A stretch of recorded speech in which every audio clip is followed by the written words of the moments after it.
Hi, schön, dass ihr dabei seid bei... Ich dachte, ich lasse es nicht. Sorry.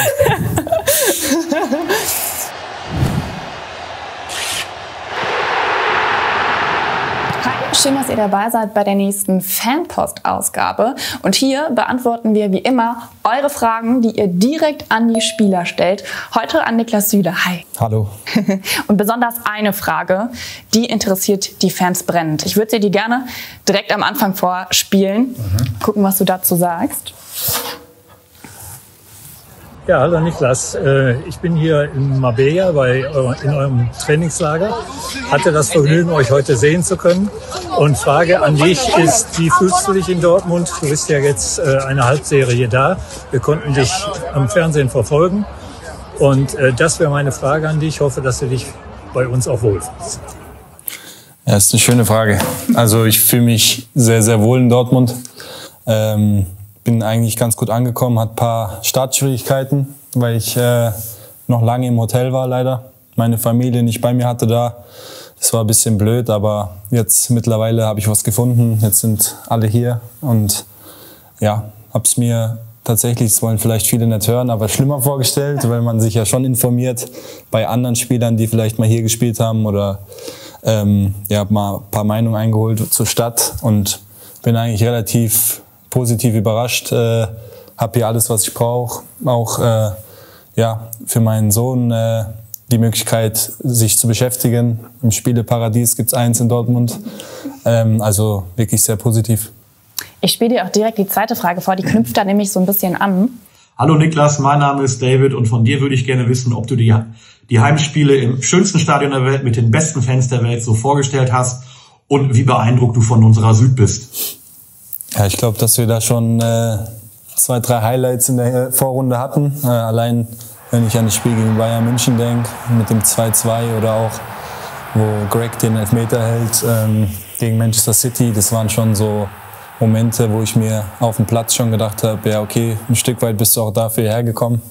Habe ich so selten erlebt. Vor allem auf dem Platz nimmst du das nicht immer so wahr, aber da gab es gar kein Vorbeikommen, dass du es nicht irgendwie ja, so mitbekommst und es war unglaublich. Also genauso habe ich es mir vorgestellt und jetzt müssen wir nur noch ein bisschen besseren Fußball spielen, dann ist es noch schöner. Dann wird es auch wieder richtig laut im Stadion, hoffentlich.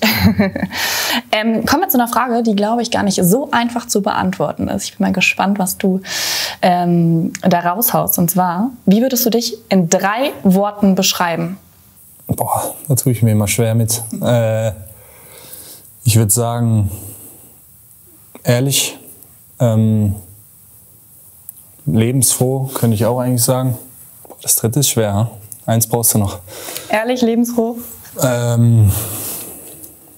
Demütig.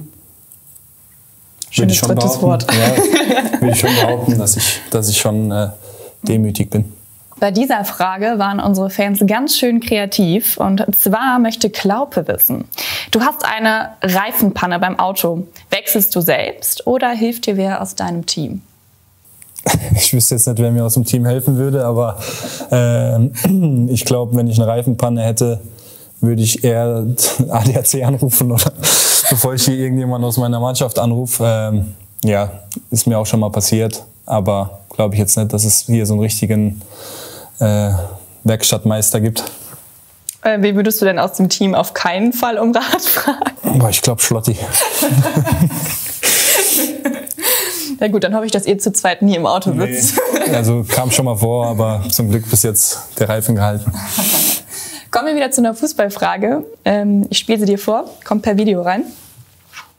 Hallo Niklas, mein Name ist Mena und ich wollte dich fragen, was euer Lieblingsort war, an dem ihr bis jetzt trainiert habt, außerhalb Deutschlands. Ja, ich glaube, Marbella war jetzt schon wirklich sehr, sehr schön. War nicht so weit weg zum Trainingsgelände, schönes Hotel, gutes Essen. Wobei man auch sagen muss, Bad Ragaz war auch schon eigentlich relativ schön in den Bergen, aber da hat mich ein bisschen die Fahrradtour immer vom Training gestört. Ja, ich muss sagen, Marbella war schon echt sehr, sehr schön. Also wenn du Urlaub machst, auch eher am Strand als in den Bergen, oder? Ja, also ich gehe schon gerne im Winterurlaub, bin auch eine Zeit lang relativ viel Ski und Snowboard gefahren, also eigentlich mein ganzes Leben. Dann habe ich mich aber nach meinem zweiten Kreuzbandriss dazu entschieden, erstmal nach meiner Karriere dann wieder zu fahren. Aber in den Schnee gehe ich auch gerne. Aber wenn ich jetzt mal rein vom Fußballerischen überlege, bin ich schon lieber in der Sonne und am Meer und trainiere da und mache da Box-to-Box-Läufe wie jetzt im Kalten. Kann ich sehr gut verstehen. Kommen wir zur nächsten Frage. Und du als Innenverteidiger musst jetzt wirklich ehrlich sein. Denn ein Fan möchte wissen, welcher Teamkollege ist am schwierigsten zu verteidigen? Ja, ich finde, dass Jamie, wenn er fit ist und gesund, schon sehr schwierig zu verteidigen ist, weil er sehr, sehr schnell ist, klein und wendig, und ich mit 95 und ein paar Kilos auf den Rippen tue mir das schon ein bisschen schwer gegen kleinere Spieler. Also hätte ich jetzt gesagt Jamie. Okay. Die nächste Frage passt auch gut zu der gerade. Und zwar möchte jemand wissen, was sind deine Tipps für junge Innenverteidiger? Ja, also das Wichtigste ist eigentlich unabhängig von der Position, dass man versucht, konstant zu spielen, gerade als Abwehrspieler, weil du kannst 90 Minuten ein Top-Spiel machen und dann machst du einen Fehler und bist der Loser, was mir auch schon ganz oft passiert ist.